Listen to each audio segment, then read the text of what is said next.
Ela começou a ler para desvendar as histórias nas ilustrações das capas dos livros. Cresceu cidadã do mundo, experimentou várias culturas, mas sempre na companhia das obras de Monteiro Lobato. Hoje, escreve para jovens e adultos e ganhou diversos prêmios de literatura. Margarida Patriota é a autora convidada da primeira parte do Iluminuras, que está começando agora.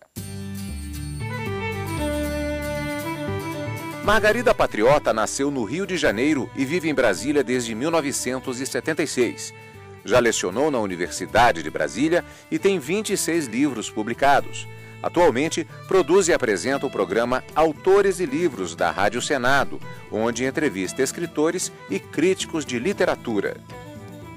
E como sempre, portanto, nós agradecemos a presença da escritora Margarida Patriota aqui na Biblioteca do Supremo Tribunal Federal para falarmos sobre diversos aspectos da literatura dela e também da literatura de outros autores, na medida que ela também é uma crítica literária, trabalha exatamente como vimos num programa na Rádio Senado. Daqui a pouquinho algumas perguntas a respeito deste aspecto.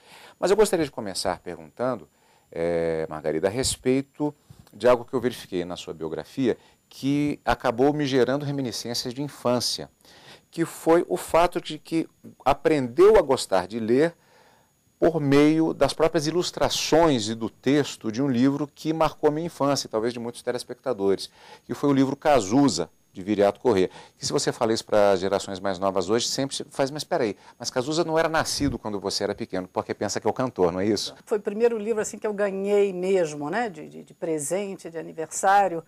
E, na verdade, eu ganhei antes de ter condições de lê-lo, porque era um livro de um português elaborado, né, e de umas 70, 80, 90 páginas, não sei.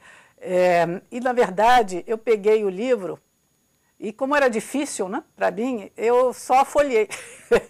Eu sentei numa rede, né, lá no Rio de Janeiro. Aí fiquei virando as páginas, no final do dia eu disse para todo mundo, eu menti, né? E disse que tinha lido, mas na verdade eu não tinha lido, porque eu não tinha conseguido, né?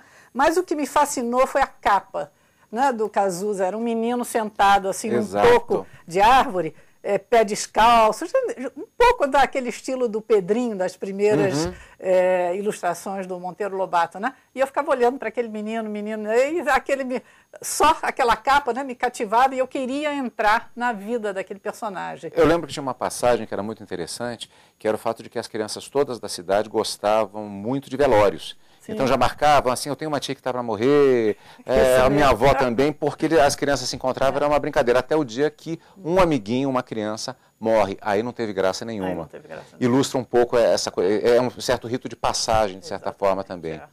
Aí eu gostaria até de pegar um outro livro aqui, Enquanto Aurora, Momentos de uma Infância Brasileira, que é um livro de autoria da Margarida Patriota. Antes de ler um trecho aqui e fazer algumas perguntas, eu gostaria de perguntar se não deixa de haver uma certa influência daquele tipo de literatura, aquela literatura do ponto de vista da criança, num Brasil um pouco mais antigo. Acho que você nem tinha pensado nisso do lançamento do livro, não? Realmente não tinha pensado, mas agora que você falou, eu acho que no inconsciente deve ter ficado alguma coisa, né? Porque, de fato, esse é meu último livro, assim, o último livro que eu publiquei, né?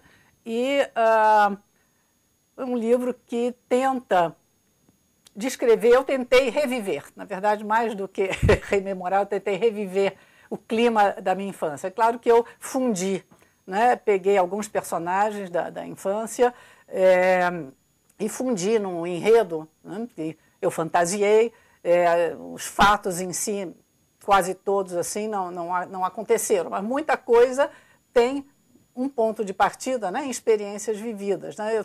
Eu acho que o clima é muito verídico, sobretudo assim, a imagem da avó, com quem eu passava muito as férias, né? E primos, e o interior. Nós íamos sempre para o que nós chamávamos roça. Eu vou tentar pegá-la de surpresa novamente em relação a um trecho específico, que eu vou fazer a leitura aqui rapidamente, que diz o seguinte... Segundo o teste de tio Horácio, eu era a única ali que levava jeito para a pescaria. Única ali da galera que sabia se manter distante e alerta ao mesmo tempo na dose certa de tapear peixe. Eu faço a seguinte pergunta. Margarida, você vem de uma família que é caracterizada por um grande número de diplomatas, inclusive morou fora, estudou fora, tem doutorado em literatura francesa e teoria literária pela Universidade da Colômbia Britânica, no Canadá. Foi a única que foi para o lado da literatura. Isso também não foi um pouco inconsciente, justamente essa passagem, quando fala que era a única que tinha jeito para a pescaria? Você era que tinha jeito para a literatura enquanto os outros foram diplomatas? Eu, em criança, eu não sabia que eu ia ser escritora, nem me destacava no colégio por ser supra-sumo assim, em nada. Todo mundo achava que eu seria pintora. Porque isso sim, eu tinha um pendor para o desenho, né? Mas aos 15 anos, meus pais quiseram, nós tínhamos morado na Suíça, né? E quiseram que eu mantivesse, né, o contato com o francês, então me puseram na Aliança Francesa, no Rio. E aí eu acho que não só eu, mas outras pessoas da minha geração tiveram uma revelação com um professor que acabou de morrer morreu há poucos meses, o Savas Karidakis, o nome grego, que eu acho assim, que é responsável pela minha vocação para as letras. Era um professor fantástico. E aí, quando eu entrei para a Aliança Francesa e comecei a estudar literatura, no íntimo já tinha aquela coisa, eu quero ser escritora. Eu sempre li muito, mas eu lia pelo prazer mesmo, né? A minha geração foi toda formada pelo Monteiro Lobato e eu lia muito uns livros de uma coleção chamada Menina e Moça. Eram livros estrangeiros, europeus, ingleses, franceses, tinha a Condessa de Ségur também, que nós líamos, enfim, traduzidos para o português, né? Nós já tivemos um debate interessante a respeito justamente da possibilidade da leitura, particularmente de obras clássicas, se for possível se ler na língua original, maravilha. Poesia, então, nem se fala, porque a sonoridade, a estética é uma coisa muito particular de uma língua, de um momento e de uma cultura. Mas isso pode ser um elemento limitador, então recomendaria alguma cautela ou pode-se investir mesmo na literatura traduzida para o português? Eu acho que se deve investir, eu acho que não há problema nenhum. É claro que as obras, as dicções, né, os estilos são diferentes, há obras que são de mais difícil tradução, né? Aquelas que ou apelam muito para expressões idiomáticas de cunho muito regional e também trabalham muito com sentido mais sonoro, né? Com duplo sentido, enfim, quase que com um nível poético, né? da função poética da linguagem. Esses são mais difíceis, mais trabalhosos para traduzir e talvez o resultado não seja assim tão satisfatório. Mas, por exemplo, né, há um tipo de literatura que se traduz perfeitamente, não se perde nada, que é a literatura muito voltada para o referente, por exemplo, a literatura policial. A gente vibra com os livros de Agatha Christie, do Raymond Chandler, do Dashiell Hammett, do Simenon, não precisa ser necessariamente em francês, em inglês, não se perde praticamente nada. Eu tenho um dos meus livros, se eu puder mostrar aqui, claro, né? Claro. Inclusive, ele foi, de certa maneira, assim, premiado, porque ele foi adquirido, né, pelo PNBE, que é uma adaptação que eu fiz do Fantasma da Ópera, né, do Gaston Leroux. Então, não só eu fiz a tradução, como, evidentemente, que eu encurtei. É um livro maçudo, um livro de umas 400 páginas, e, no caso, né, eu fiz uma adaptação para jovens e eu gostei muito do trabalho que eu fiz, né, e eu acho que eu gosto muito de traduzir. O trabalho de tradutor é um trabalho muito difícil, quase que não se paga de tão difícil. Uma pergunta que a gente não tem podido escapar no nosso programa aqui é com referência ao momento que nós passamos, referente ao impacto tecnológico, né? Então, aliás, a Margarida também tem um programa na Rádio Senado, justamente que entrevista autores e críticos literários, e nós passamos por um momento em que se fala muito a respeito do papel, por exemplo, da internet, temos até os e-books, temos toda uma tecnologia que está impactando os blogs dos autores. Como é que você vê justamente esse momento em que parece que muitos caminhos que podem se abrir, provavelmente alguns vão acabar sendo fechados num processo de seleção natural que acaba acontecendo em relação a isso. Como é que você vê esse momento justamente desse impacto tecnológico em relação aos autores? Olha, o impacto, eu estou até envergonhado de dizer, mas a palavra que me vem é impactante.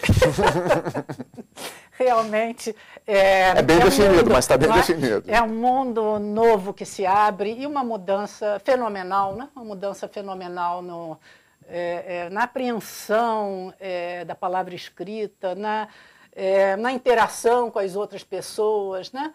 Na captação cognitiva da realidade. Eu vejo como isso está afetando o ensino, né?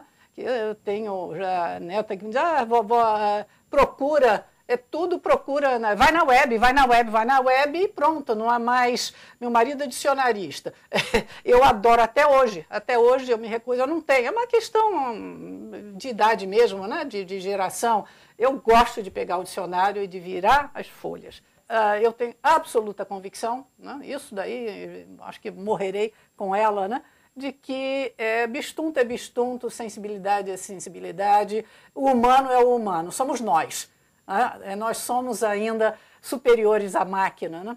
E um bom livro, ele não precisa nem... Ele pode ser escrito à mão, depois publicado, que ele vai ter seus leitores. E um bom livro é algo muito especial e realmente eu acho que... nada como ler segurando e virando as páginas. Alguma recomendação, falamos do Cazuza, né, como uma introdução literária, numa fase da vida, alguma recomendação de alguma obra específica, talvez algum clássico? Um livro assim que me marcou, que eu releio muito e que está muito ligado, né, à minha pessoa, até por ser mulher, né, não só escritora, mas como mulher, é o livro Madame Bovary, de Flaubert. Vários dos meus livros têm um pendor meio feminista, né? Que Elas por Elas são só contos praticamente centrados, né? Em personagens femininas, mas o Madame Bovary de Flaubert é um romance marco, né? Da literatura contemporânea num sentido mais amplo.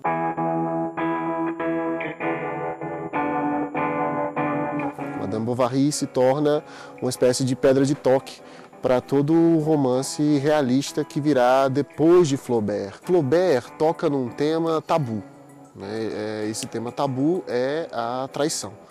É a traição do ponto de vista feminino. A traição masculina é uma sociedade machista, hipócrita, conservadora. E a personagem principal, Emma Bovary, é uma mulher com muita energia.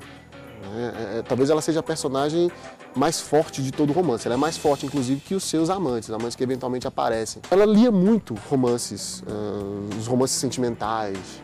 Então ela ficava totalmente embebida, totalmente imbuída das heroínas que ela via nos romances e ela queria imitar, ela queria emular essas heroínas. De certo modo, é até uma espécie de Don Quixote, no sentido de que ela fica completamente tomada por aquilo que ela lê e ela tenta, de maneira trágica, né, acaba se tornando trágico, né, ela tenta expressar isso na vida real, faz lembrar um pouco Don Quixote. Né? A obra Madame Bovary acaba se relacionando com uma série de outras grandes obras realistas do século XIX que tem por tema a mulher. Então fica justamente já, não apenas a dica, mas essa série de recomendações que nós podemos utilizar até como um guia, no sentido de ter a percepção a respeito desse texto clássico, Madame Bovary, no caso especificamente. E só uma observação, quem não puder ler em francês, leia em português. Certíssimo. Marida, muito obrigado pela sua participação aqui conosco. Eu gostaria de fazer outras perguntas, mas infelizmente o nosso tempo está esgotado, mas agradeço muito por ter aceito o nosso convite aqui para o nosso programa Iluminadores de hoje. Muito obrigado. Muito obrigada a você, Carlos. Nós voltamos daqui a pouco com o segundo bloco do nosso programa Iluminadoras de hoje. Nós conversaremos com o Procurador Regional da República, que é apaixonado por música e literatura. Depois do intervalo aqui no Iluminuras, na TV Justiça.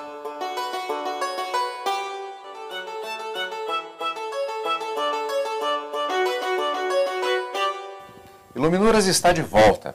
Foi o gosto pela música que o fez descobrir a poesia nos versos de Vinícius de Moraes. Admirador de nomes como Carlos Drummond de Andrade e Mário Quintana, lançou recentemente um livro que analisa a relação entre o direito penal e a literatura. Nós conversamos agora com o Procurador Regional da República, José Osterno, que está aqui na Biblioteca do Supremo Tribunal Federal para falarmos a respeito destes temas. Antes de mais nada, muito obrigado pela sua participação conosco aqui no nosso programa Iluminuras. Gostaria de começar perguntando a respeito da sua iniciação na leitura e o contato posteriormente com o próprio universo da música e, por consequência, da poesia, como nós falamos a respeito de Vinícius de Moraes nessa abertura. Eu quero agradecer o convite e dizer, já desde o início, que a minha iniciação na literatura adveio da minha mãe. Apesar de não ser uma leitora assídua, ela incentivava muito os filhos a ler. Lembro bem de ela haver comprado nas bancas uma coleção chamada Imortais da Literatura Universal, e que havia vários títulos e vários nomes, como Tolstói, Dostoiévski, Machado de Assis, Sartre, e eu comecei a me interessar por aqueles livros vermelhos, brilhosos, e comecei a ler, mas eu lia e me interessava. Com o início da literatura veio também o incentivo para a busca da poesia através da minha irmã mais velha, que tem um bom gosto musical muito acentuado, e me introduziu na música. Eu comecei a ouvir aquelas músicas, a gostar, e descobri, através da música de Toquinho e Vinícius de Moraes, que o Vinícius de Moraes era também poeta. Então eu passei da palavra cantada para a palavra escrita, e comecei a interessar, e daí veio o meu interesse pela poesia. E aí veio a publicação do primeiro livro de poesias. A partir do interesse pela poesia, eu comecei a escrever muitas coisas, algumas eu descartava, e consegui fazer a reunião de alguns poemas que hoje eu considero verdes, até mesmo pela menoridade da época, né? Eu escrevi esses poemas com 16 a 22 anos e lancei com 24 anos. Vamos sair um pouquinho agora da poesia e vamos para a prosa por conta de uma referência literária a um livro específico que lhe gerou um momento marcante, que é o Deserto dos Tártaros. Por que esse livro é tão marcante? Esse livro me marcou profundamente, tanto que eu já o li várias vezes. A primeira leitura desse livro eu tinha 20 anos, e esse livro me marcou profundamente porque ele trata de vida. E para mim, literatura é essencialmente vida, vida contada, vida recontada. Então, trata de problemas do ser humano e do mundo. E o problema fundamental desse livro é a vontade não realizada, o sonho frustrado, as aspirações não alcançadas. Trata de um jovem tenente, Giovanni Drogo, que é destacado por um forte na fronteira. E o grande sonho dele é que um dia venha a guerra com o inimigo, para que ele possa ser coberto pela glória da guerra. Então esse é o grande sonho dele, guerrear para ser honrado com a guerra. E só que essa guerra nunca vem. Então ele passa a vida toda buscando essa guerra, e a guerra nunca vem. E o que vem em vez da guerra é a velhice. Esse seria um livro recomendável, por exemplo, nós sempre perguntamos essa questão especificamente aqui no nosso programa Iluminuras, já que faz uma reflexão sobre a própria vida, sobre uma reflexão sobre os desejos não realizados e a expectativa da velhice. E é um livro recomendado, por exemplo, para os profissionais do direito? Sim, eu acredito. Inclusive, no livro que eu escrevi, eu destaco uma parte super interessante, um episódio que acontece nesse livro, que é o episódio em que um soldado sai do forte para buscar um cavalo pretensamente seu. Para entrar no forte, tinha que se declinar uma senha, e ele não sabe a senha. Então, é o que eu trato do problema da aplicação cega da lei. O que é que faz? Ele chega na porta do forte e grita: sou eu, Lazário. E ele reconhece o vigilante que está lá, que se chama Moreto. E diz: Moreto, sou eu, Lazário. Aí o Moreto ergue o rifle e grita: diga a senha. Ele não diz a senha. O que é que o Moreto faz? Atira nele e o mata. Então, a forma foi alçada em fim em si mesmo. O que era? Precisava se identificar. Mas eles alçaram a declinação da senha como um fim em si mesmo. O fim não era declinar a senha, o fim era se identificar. E o Lazário estava identificado. Então isso eu trato como aplicação cega da lei, né? A lei tem uma finalidade, uma razão, que deve ser alcançada. E não é a forma, é o conteúdo.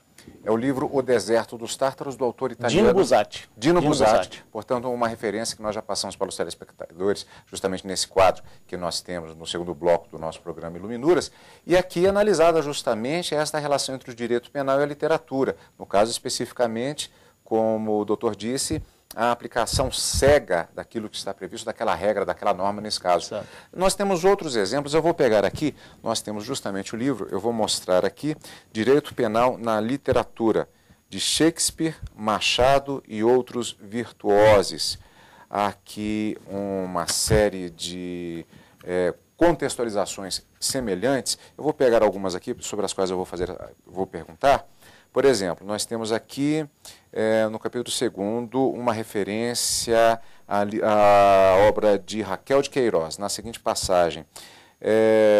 João Miguel de Lima, caboclo dos Inhamuns, no interior do Ceará, personagem do livro João Miguel, da escritora cearense Raquel de Queiroz, foi absolvido do crime de matar mediante certeira facada. Aqui uma citação do trecho do livro, a página 8. O desgraçado não deu tempo ao outro nem de descer o cacete. Assim que ele arrebou o braço, passou-lhe a faca e foi um rasgo que abriu de lado a lado do bucho, inclusive com a linguagem regionalizada referente a este livro de Raquel de Queiroz.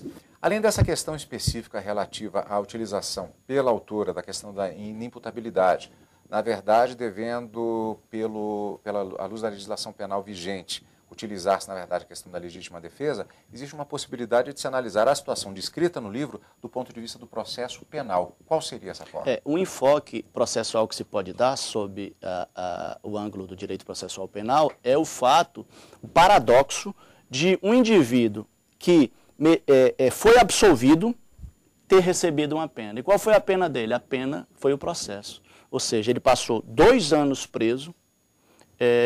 Se a gente trouxesse isso para a nossa legislação brasileira agora, moderna, não haveria motivos para o seu encarceramento provisório, ele não oferecia perigo ao processo nem à sociedade, e ele ficou preso 2 anos, e quando não devia ter ficado.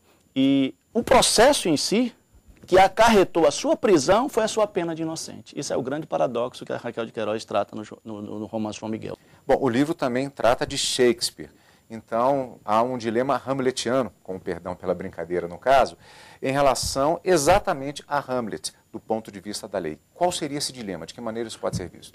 O dilema de Hamlet, que todos nós conhecemos, da magnífica obra de Shakespeare, é ele dizer, a um certo momento, tomado de angústia, ser ou não ser, eis a questão. Eu falo, na peça Vida, existe também um personagem, que é o crime, que tem o seu próprio dilema, que diz, existo ou não existo? Por que eu pergunto se o crime existe ou não existe? Aí eu volto para o problema da escravidão. Até o Império, a escravidão era permitida, não era considerada criminosa.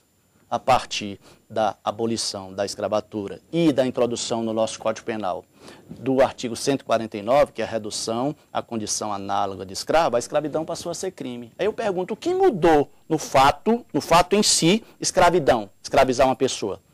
Mudou, única e tão somente, o olhar que a sociedade impõe a esse fato. Ou seja, ele não era crime e passou a ser crime. Será que existe algo que tenha consistência material de crime? Que seja crime sempre, sempre foi e sempre vai ser? Eu entendo que não. Nem mesmo o homicídio, eu entendo que tem essa consistência material de crime. O homicídio é crime porque a sociedade entende que tirar a vida alheia é malfazejo à própria convivência da sociedade. Que livros poderiam ser recomendados para os profissionais do direito, mesmo estudantes do direito, até mesmo para que seja feita uma análise sob essa perspectiva em relação àquela ficção ou mesmo obras sobre situações da vida real que poderiam ser repassadas para os nossos telespectadores? Eu citaria esses livros que eu abordei, mas tem algumas omissões, né? Então, Machado de Assis, Dom Casmurro, que tem um problema do arrependimento no direito penal, Bentinho tenta envenenar Ezequiel, o pretenso filho adulterino de Capitu, e se arrepende. Então, será que ele iniciou um crime de homicídio e depois se arrependeu? É a chamada desistência voluntária. Crime e Castigo, de Dostoiévski, que trata do problema da culpa, né? O estudante Raskolnikov mata a usurária e depois fica sofrendo todo aquele problema da culpa, né? Que é um problema da vida humana. Outra obra fenomenal também do nosso Ariano Suassuna, querido Ariano Suassuna, que é o Alto da Compadecida, né? Que o João Grilo, que é aquele nordestino matreiro, astuto, sagaz, comparece ao tribunal do juízo final, e quando ele está às portas do inferno, ele grita, mas que diabo de tribunal é esse que não tem apelação? Não, uma coisa interessante, né? Ou não tem apelação, e aí Nosso Senhor pergunta, João, você vai apelar para quem? Ele diz, Senhor, eu vou apelar para uma pessoa que é humana como eu. Aí ele grita, valei-me, minha Nossa Senhora. Tá? Aí começa todo aquele julgamento. Bom, são essas recomendações sob uma perspectiva diferenciada, portanto, que pode ser feita em relação à literatura, tanto do ponto de vista da literatura brasileira, como Shakespeare, como vimos justamente agora nestas colocações, nesta segunda entrevista do nosso programa Iluminuras de hoje. Agradeço mais uma vez a participação do Procurador Regional da República, José Austerno, por aceitar nosso convite para fazer essas recomendações, inclusive para falar a respeito de direito penal na literatura. Muito obrigado mais uma vez pela sua participação aqui na TV Justiça. Eu que agradeço o honroso convite. E nós temos encontro marcado, portanto, na próxima semana com mais uma edição da revista literária da TV Justiça. Obrigado pela audiência e continue sempre conosco, é claro, aqui na TV Justiça.